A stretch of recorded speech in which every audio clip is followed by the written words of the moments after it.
I really need to get this off my chest because I've been holding it in for roughly 2 weeks, and whenever it crosses my mind, I get so furious I can barely think straight.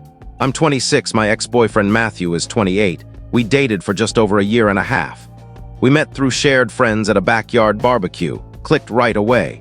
He was charming, attentive, all the things that make you think, maybe this one is actually different. And for a good while, he truly seemed that way. Then I learned about Alessia. Matthew mentioned her pretty early, said they'd been closest friends since their first year of university, that she was practically family to him, they'd never been romantic, and I had zero reason to worry. I honestly tried to be relaxed about it, because I don't want to be the kind of partner who can't deal with their significant other having friends of the opposite sex. I have male friends myself. My childhood best friend was a guy named Jimmy, and we still chat occasionally. So I understand how those bonds work. Friendships exist. But here's what bothered me about Alessia. She would ring him at 2 a.m. simply to chat. Not because of an emergency, not during a crisis, just because she was restless or couldn't sleep or spotted something amusing and wanted to tell him. The first time it happened, we were already in bed drifting off and his phone lit up. He answered immediately, like it was completely ordinary. I lay there listening to him chuckle and talk with her for nearly 40 minutes while I pretended to be asleep. When he finally ended the call, I asked who it was, and he casually said, "Oh, just Alessia, she couldn't fall asleep." As if that made it acceptable. As if it was fine to do that when you're in a committed relationship and lying next to your partner. I genuinely tried to brush it off. I did, but it continued. She'd phone during our dinner outings. She'd message him non-stop while we tried to watch films together. Once, we were at this upscale seafood restaurant downtown, the type that requires reservations weeks ahead. And she rang 3 times because she was dealing with issues with some guy she was seeing. Matthew stepped away to take the call and was gone for almost 20 minutes. I sat there by myself with my food cooling, feeling like a complete fool. When he returned, I told him I was hurt, and he gave me the whole speech about how she was really struggling and he couldn't abandon her. I asked why her problems always seemed to override our time together, and he looked at me like I'd said something absurd. He insisted she didn't come first, that I was overreacting, that he came back, didn't he? The key thing is what really started eating at me. About 4 months in, I discovered Alessia had a key to Matthew's place. Not just an emergency spare she kept at hers. An actual key on her ring that she used all the time. I found out because I stopped by unannounced one Saturday morning with breakfast takeout to surprise him. When I let myself in, he'd given me a key by then. Alessia was already there, lounging on his couch, wearing sweats and one of his old university tees, eating cereal and streaming a series on his TV. She glanced up at me like I was the intruder, actually said, "Oh hi, you must be the girlfriend." Matthew's showering. Then turned back to her show. I stood in the doorway clutching the breakfast bag, feeling utterly ridiculous. When Matthew emerged, he acted like everything was normal. Kissed me hello, asked what I'd brought. Didn't once address how awkward it might be for me to find another woman casually hanging out in his apartment, in his clothes, at 9 a.m. on a weekend. I brought it up later. Asked why Alessia had a key and why she was there so early. He got irritated, said they'd been friends forever. She'd had that key since right after graduation. She sometimes crashed there when her roommate's situation got unbearable. And I needed to stop being so paranoid. He actually called it paranoia, like I was the issue. And that became his default response whenever I voiced any unease. I'd mention it bothered me when she called so late, he'd say I was paranoid. I'd say I wished he'd focus on our plans sometimes. He'd call me controlling. I'd suggest maybe she could message instead of calling when we were together. He'd accuse me of trying to control his friendships. Eventually, I began questioning myself, wondering if I really was too much. If I was turning into the stereotypical jealous partner who couldn't accept a close opposite-sex friendship. I even confided in my mom. She said, "Well, sweetheart, some friendships are just unusually tight. Maybe you should trust him more." That didn't help at all. But I was desperate to figure out if I was actually losing it. Now we come to my birthday. It was about 2.5 weeks ago. I'd been looking forward to it for ages, not a big bash, just something meaningful. I'd told Matthew several times I wanted a special dinner. There was this fancy spot I'd been dying to try. I asked him a month ahead if we could go, and he said definitely. He booked it himself. Kept saying how excited he was to celebrate me. Even teased that he had something extraordinary planned. All week leading up, he kept building anticipation. saying things like "you're going to adore your present and I can't wait for your reaction." I was truly thrilled. Felt like maybe he was finally putting me first, like we'd have this perfect evening, just us. My birthday fell on a Thursday. I took the afternoon off, got a manicure, bought a new outfit. The full effort. I was in great spirits, thinking, okay, we've had rocky moments, but he's making an effort and tonight will be wonderful. Around 4 p.m. he messaged saying he couldn't wait for the evening and asked what time to pick me up. I said 6 would be perfect for our 7 o'clock reservation. He replied with tons of hearts. Everything felt ideal. Then 5:45 arrived. I was dressed, ready, waiting on my couch. My phone pinged. It was Matthew. The message is burned into my memory because I've reread it hundreds of times. He wrote, "Hey love, Alessia just reached out and she's really falling apart over a breakup right now. I have to be there for her tonight. Can we move dinner to tomorrow? I'll make it up to you, I swear." I stared at the screen, literally froze for at least 2 minutes. This guy was bailing on my birthday dinner, the one he'd reserved, the one he'd been hyping for weeks. Because Alessia was upset about some dude, I phoned him. He answered and instantly launched into how he knew I'd be upset but she truly needed him. I said no, tonight mattered. It was my birthday, we'd planned it. He sighed like I was being unreasonable and said could I please try to understand just this once. She was sobbing. We could celebrate tomorrow. It wasn't a huge deal. My birthday wasn't a huge deal. I told him if he ditched me on my birthday for her, we'd have a major issue. He went silent for a moment, then said he couldn't believe I was forcing him to pick between helping his friend and a dinner, that it was selfish of me. She was in real pain and I was focused on a meal. I asked what about my pain right now and he said it wasn't comparable. So I said fine, go be with Alessia and hung up. I sat in my new outfit, with my fresh nails, in my apartment for about an hour, not sure what to do. My best friend Grace rang to say happy birthday. I spilled everything and she said, "Girl, go to that restaurant solo. Don't let him spoil your day. Enjoy the meal and deal with him later." So I did. I went alone, told the hostess it was now just one. She gave me that pitying smile and sat me at a small window table. I ordered excellent pasta and wine and tried to savor it. But mostly I sat there swinging between heartbroken and livid. The next morning I woke to a text from Matthew. "Hope you had a nice evening. Dinner tonight? Love you," like nothing happened, like he hadn't abandoned me on my birthday. I didn't reply immediately because I was still reeling. Around noon, while eating lunch, I was browsing Instagram and saw a story from Alessia pop up. I don't follow her, but mutual friends meant it appeared. I clicked because apparently I enjoy torment. It was a photo of her and Matthew, at a fancy restaurant. White linens, candles, the works. She was beaming, he was too. Caption: "Best friends who show up for each other no matter what," with a red heart. Then I spotted the necklace around her neck. A beautiful gold chain with a delicate pendant. I'd recognized it because Matthew had shown me the exact one online months earlier while discussing gift ideas. He'd said it would suit me perfectly. I'd hinted it would be an amazing birthday surprise. Then a week before, I'd asked if he'd secured my gift yet, and he said yes, but that necklace was out of stock. Had to choose something else. Sorry, babe, yet there it was, on Alessia's neck. In a photo from the night he skipped my birthday dinner. I screenshotted it all, the story, the caption, zoomed on the necklace. Then I scrolled her profile, so many photos of them together, concerts, restaurants, what looked like his parents' home. Years of posts with captions like "my absolute favorite human," and "no one understands me like he does," and "blessed to have this guy." I was trembling, not sad anymore, just pure anger. This whole time he'd insisted she was only a friend, that I was paranoid, that I was blowing things up. And here she was wearing the necklace he claimed he couldn't buy me, posting their dinner date from my birthday night. I called him. He answered cheerfully, "Hey birthday girl, ready for dinner tonight?" I said I saw Alessia's story. Long silence then, okay? So, I asked if he wanted to explain why she had the necklace he said was unavailable and why their support dinner looked like a date. He started deflecting point by point. Claimed the necklace was coincidence. She'd wanted the same one and he'd just helped her locate it. Said the dinner wasn't romantic. She was starving after crying, and he took her somewhere nice to lift her spirits.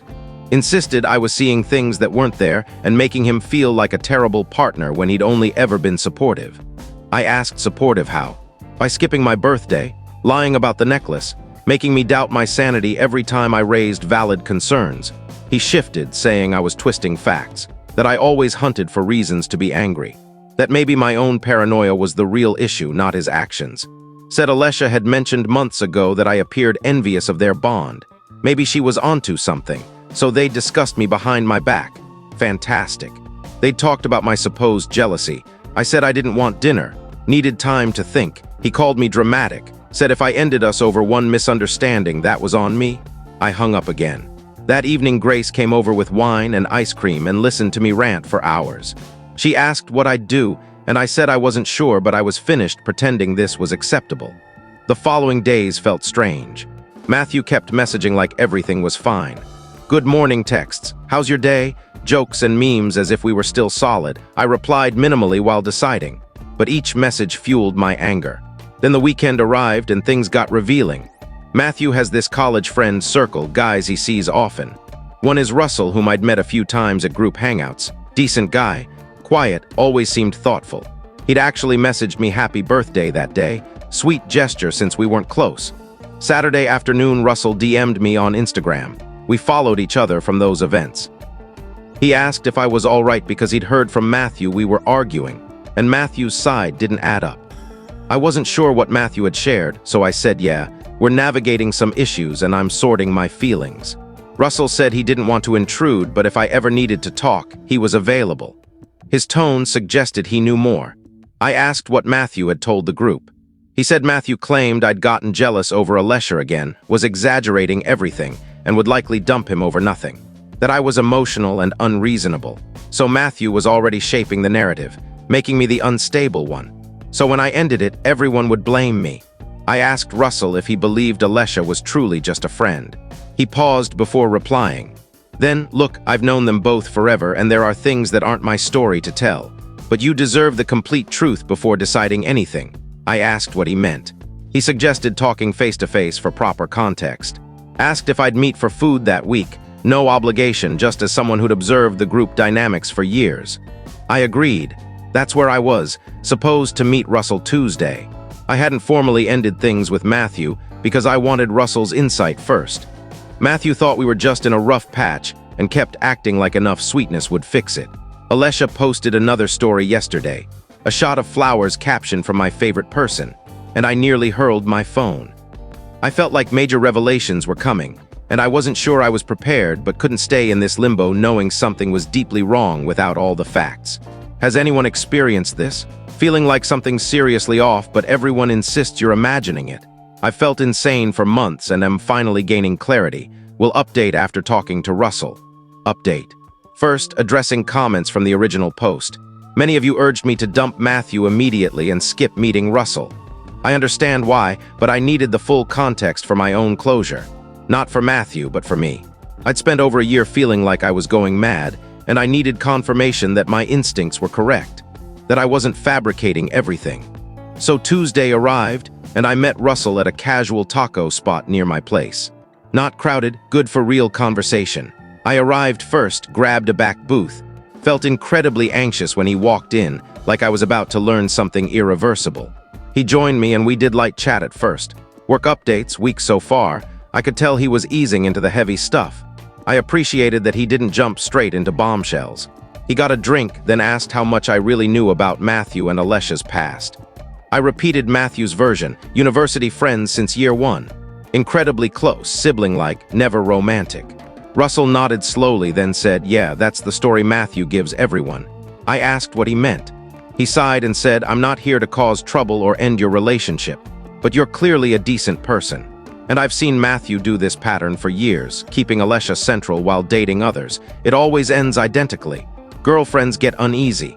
Matthew convinces them they're overreacting. They either tolerate it or walk. Alessia remains. I asked if Matthew and Alessia had ever dated. Russell said it's nuanced. Officially, no, never a labeled couple, but they behave like one. They've been physical several times over the years, usually when single or during rocky patches in Matthew's relationships. It's this ambiguous on-off dynamic neither admits is more than friendship. I processed that. So every time Matthew swore nothing had happened, he lied. Every time he called me paranoid, he knew exactly why I felt uneasy. Because there was reason, too. Russell saw I was struggling and clarified he wasn't saying this to wound me. Just that I deserved honesty about what I was facing. He'd witnessed this with at least 2 prior girlfriends. Matthew dates someone nice while treating Alessia as the constant. When the girlfriend leaves, he and Alessia grow close again until he meets someone new. I asked why Russell stayed friends with Matthew despite this. He went quiet, said truthfully he'd been distancing himself lately. They were tight in college, but as he matured, he disliked how Matthew handled people. He'd actually challenged Matthew about Alessia a few times. Matthew always dismissed it, said Russell didn't get their bond, that others were envious of it. Then Russell said something that resonated. Matthew isn't evil in a cartoon way. He truly believes his behavior is fine. In his mind, Alessia is his closest friend, and any partner should accept that. He doesn't see the unfairness because he views girlfriends' concerns as irrational. He's convinced himself his dynamic with Alessia is healthy. Everyone else is wrong. I asked about the necklace, recounted the whole story. Russell shook his head. Yeah, classic Matthew. He said Matthew frequently makes grand gestures for Alessia, pricey gifts, things that would upset any girlfriend. And when discovered, Matthew always has a plausible explanation. We spoke nearly 2 hours. Russell shared about previous girlfriends enduring the same cycle. One, Vera, dated Matthew almost 2 years. By the end, she constantly apologized for her feelings, second-guessed herself, was labeled too jealous or clingy. She left after learning Matthew had introduced Alessia to his parents long before Vera. 2 years in, Alessia had attended family holidays while Vera never got invited. That stung because Matthew still hadn't introduced me to his family after a year and a half. Always excuses. His mom was struggling, dad was difficult, bad timing. But apparently timing worked for Alessia years ago. Next day I texted Matthew we needed to talk. He called instantly, upbeat, asking if I was over being upset. I said no anger, just needed full honesty about certain things. He quieted, agreed to come over that night. He arrived around 7 with flowers, which irritated me, felt like a cheap peace offering without real accountability. I put them in water anyway, but made clear I wasn't swayed. We sat on my couch, and I said I needed the unfiltered truth about Alessia, not the sanitized version he'd fed me for 18 months. He looked wary, asked what prompted this. I asked directly if he'd ever been physical with Alessia. He hesitated, already telling. Then probed what I knew who had spoken to. I said it didn't matter, I wanted his direct answer. Had they ever been intimate? He finally admitted yes, a long time ago before us it happened but was ancient and meaningless. Said he hid it because he predicted I'd overreact. I asked for a timeline. He fidgeted, said 3 or 4 years ago, roughly. I asked if that was the only occasion. He claimed yes. I pressed if he was certain. He insisted, avoiding eye contact. I said I didn't buy it, that I knew of multiple instances, that their friendship was never platonic, that he'd deceived me from day one. He got defensive, demanded to know who told me, accused them of poisoning me against him. Suggested it was Russell, who supposedly always disliked Alessia. I asked why Russell would fabricate this. Matthew said Russell loved playing moral judge, stirring trouble. I told him to stop dodging. Had he been physical with Alessia more than once? Yes or no. He stopped pacing, admitted fine, yes. A few times post-college when both single but never during a relationship. He'd never cheat. Said Alessia mattered deeply. Their bond sometimes blurred lines, but he'd stayed faithful. I revisited the necklace. He started the "she bought it herself" line. I interrupted, said I knew he purchased it, bluffing about seeing his statement to gauge reaction. He paused, then confessed yes, he bought it to cheer her during a rough patch, not instead of my gift. He'd gotten me something too. I asked what? Earrings, he said, asked why I never received them. Said he planned to give them at dinner, but I went alone, then we fought. So earrings sat in his apartment, my intended gift, while Alessia got the necklace I wanted. I said that was deeply unfair. He claimed I was inflating it, that the necklace and earrings cost similarly so he hadn't favored her spending-wise, just got each what he thought suited, as if that was the issue. I asked why Alessia's mood on my birthday was his duty, why supporting her breakup involved canceling our plans, why lifting her spirits required expensive jewelry, why she consistently ranked higher. He denied she did, said I exaggerated. I listed examples, late-night calls he always took, interrupted dates for her. Saturday morning she spent at his place in his clothes, her key when I didn't have one yet. Family events she attended, I hadn't. Canceled birthday dinner, necklace for her, he justified each. Calls were for her anxiety, talking soothed her. Interrupted dates because she needed support he couldn't ignore. Saturday visits because her roommate was awful. Key was old, awkward to reclaim. Family easier with Alessia since they knew her. Birthday a rare exception, he apologized. Necklace a misjudgment. Every excuse centered on why I should be more accommodating, why her needs were legitimate and I was inflexible. Never once admitted fault. Never said I should have chosen you or I understand your hurt or I'll change. Just rationalizations. I finally said I was finished with justifications, finished feeling insane, finished being second to someone he claimed was only a friend. I ended us. He actually chuckled in disbelief. Asked if I was seriously ending it over Alessia again. Said I was validating everyone who thought I was too envious for their friendship. Said he'd told Alessia this might happen, and she'd said maybe I wasn't right for him if I couldn't accept an unchanging dynamic. So they'd analyzed my potential breakup. Alessia's take, I was the problem for not tolerating it, not that Matthew needed boundaries, not that he should prioritize his partner, just me being difficult. I told him to leave. He said I was overreacting, we should talk when I cooled off. I repeated, nothing left to discuss, please go. He stared, gauging seriousness. Then grabbed his jacket, fine, reach out when you're rational. He left, I sat processing for an hour. Then texted Grace everything, she called, we talked till late. She was proud I ended it. Said she'd worried for months, glad I escaped. Next days were odd. Matthew texted twice like normal. Hey, checking in, hope your day's good. Then, dinner this weekend? We should talk, as if we were still a couple or I'd relent. I ignored both. Friday, Russell messaged asking how I was. Heard via group chat Matthew claimed I'd ended it suddenly over Alessia jealousy. I said that fit. He asked if I wanted to hang out that weekend, casual to unwind without drama. I said yes. We spent most of Saturday together. Brunch downtown, walked around, ice cream, park bench chatting. Not much about Matthew, life, family, future plans, music, random topics. It felt effortless, unlike with Matthew lately. Russell walked me to my car, said he'd enjoyed it immensely, asked to do it again. I said definitely. Now I need Reddit's input because I'm unsure if I'm foolish. Russell is Matthew's friend. Their supposed bro loyalty and dating him could be complicated, but Matthew forfeited my loyalty with his treatment. Russell has been solely kind and truthful. Only one in that circle who gave me honesty while others enabled Matthew's behavior. I'm not rushing, but I'd lie if I said I wasn't attracted, and he seems mutual. He's messaged daily since, gently, funny stuff, day check-ins. Matthew hasn't realized yet, still occasionally texts trying responses. Latest, spoke to Alessia, she thinks you struggle with opposite-sex friendships generally and maybe therapy before dating again. The nerve, Alessia advising him on me. Unreal, so what now? Continue with Russell, see what develops. Tell Matthew we're talking. Ignore Matthew and let him discover naturally. Part of me wants to post a photo with Russell just for his reaction. But part thinks that's immature, rise above. Yet another part thinks he deserves to feel what I did seeing his story with Alessia on my birthday. More updates if anything happens. Final update. After last post, many said pursue Russell and disregard Matthew's feelings. You were correct. Russell and I continued spending time together, comfortable. No strange undercurrents. No sense of competing for attention. No tiptoeing, fearing jealousy accusations. Just normal enjoyment of company. Last weekend, Russell asked to be exclusive. We were at his place watching something. He paused, said he really enjoyed my company and wanted me as his girlfriend. I said yes, why not? He's been honest, respectful, makes me feel valued, not an option. After 18 months as Matthew's alternate, being someone's priority felt amazing. We chose not to hide. Not flaunt with constant posts, but not deny if asked. Russell said he didn't care about group opinions. Any issue was Matthew's problem. Loved that attitude.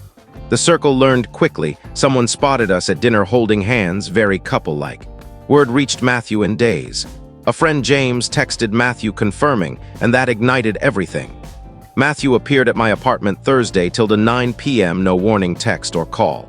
Just pounding on my door like an emergency. I rushed, yelled, "Who is it?" His voice angry, "Open up, we need to talk." "I know you're home." I shouted back, not until he calmed. He raged louder. Calling me deceitful, how could I betray him with his friend? My neighbor opposite peeked out. Matthew snapped at her to butt out. She asked through my chain door if I needed police. I said possibly, stay nearby. Matthew overheard, escalated, now involving neighbors, painting him as dangerous. Typical drama from me. I said he was the one pounding and yelling at night. Maybe examine his behavior. I foolishly opened the door to avoid more neighbors witnessing. The instant I unchained, Matthew barged past. Hard enough I stumbled into my coffee table. Not deliberate shove, but forceful entry made me lose balance. Hip hit corner, I cried out, he ignored. Stormed living room, pacing furiously. Face flushed, sweaty, hands trembling. I'd never seen this side. Even worst fights, he'd been detached, not raging. This was raw fury. He demanded how long with Russell. Was I unfaithful before breakup? Did Russell invent lies about Alessia to sleep with me? Was this planned humiliation? I told him to quiet, neighbors hearing. He yelled louder. Don't care about neighbors, answer me. I said fine. Russell and I started after breakup. Even if not, Matthew had no claim now, we were done. He gave bitter laugh, so Russell was backup, orchestrated lies to steal me. Always envied Matthew, now using me for revenge. I called that delusional. Russell didn't take me, Matthew drove me away, by lying about Alessia. Prioritizing her, gaslighting my valid worries, giving her my necklace on my birthday. Russell simply told truth while others stayed silent. Matthew advanced, I retreated. He noticed my fear, looked offended, think I'm a threat. I'd never harm you, just want to talk. I said this wasn't talking, yelling, intimidating in my home, leave. He stayed. Ranted about Russell's alleged exaggerations. Admitted old hookups with Alessia but ancient, meaningless. Never cheated on anyone, Russell painted him falsely. I re-raised necklace, told me unavailable, then Alessia wore at night he bylaid. He repeated she bought it, he only helped find. I said stop lying, I know you paid. He closed in, breath on my face. Russell brainwashing me, I'm too gullible. Russell schemed breakup from start, succeeded, I'm blind to being used. I demanded he back off. He stood firm, staring intimidatingly. Hands shaking, I refused to show fear. Grabbed phone, calling 911 if not gone in 30 seconds. He retreated, arms up. Fine, call cops on X for talking. I'm controlling but you're phoning police over raised voice. I said forced entry in my face, refusing exit, that's harassment. He called me dramatic again, always escalating everything, why we failed, I can't handle conflict maturely. I dialed 91, he moved to door. Before exiting, huge mistake picking Russell, you'll regret. I called 911 anyway, reported X forced entry, refused leave, aggressive. Officers came, I detailed everything. Young officer was compassionate, documented, photographed doorframe damage, asked safe place to stay. I said yes. Called Russell post police, he arrived fast. Stayed night, I was too rattled alone. He blamed himself. Should have foreseen Matthew's meltdown, been there. I said Matthew owns his actions. But that wasn't all. Saturday afternoon, Russell and I leaving downtown lunch. Heading to his car and garage when someone shouted his name. Turned, Matthew charging across, must have followed, no coincidence. Russell shielded me, back off. Matthew advanced, shoved Russell chest hard. Russell staggered, repeated calm down. Matthew screamed. Traitor stole everything for a girl not worth it. I told Matthew leave us be, he snarled shut up, this is man to man. Russell, don't speak to her like that. Matthew shoved again, Russell pushed back. Chest to chest yelling, I feared full brawl. Matthew punched first, jaw hit. Russell reeled but stood, returned punch, crunch on Matthew's nose, blood gushing. Matthew staggered, I thought done. But charged, tackled Russell into car, both ground fighting. I screamed stop, sought help. Security guard ran, yelled break it, pulled Matthew off, he still swung. Police arrived fast, 2 cars. Separated, took statements from us, guard. Matthew claimed Russell started, guard witnessed Matthew first punch. Arrested Matthew, cuffed, back of car, yelling injustice, lies, cops unimpressed. Russell lips split, jaw swelling. Declined hospital. Later learned Matthew charged assault, criminal mischief, my door, jail overnight till bylaid. Victim advocate called Ray restraining order, I said yes. Russell pressing charges too. One more infuriating detail. Remember earrings for my birthday, never given due to fight. Russell heard from James Matthew gifted them to Alessia post-chaos. Seriously, my intended gift to her too, like necklace, like everything. I can't believe I gave that man 18 months. Screw him, and screw Alessia. She knew full well, sibling claims while heart emoji posts, wearing my necklace, advising I'm too jealous. Both manipulated me, likely mocked together. Hope they're miserable eternally. Matthew faces assault charges, restraining order, half-friends ghosting. Perfect. He earned it. Zero sympathy. His lies, manipulation, thinking he could keep girlfriend and side option consequence-free. Well, consequences arrived. Enjoy court, jerk, I'm done. Russell treats me like a person, exactly what I wanted, too much for Matthew apparently, his loss.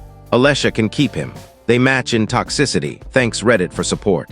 Done here, going to kiss my boyfriend and erase Matthew from memory.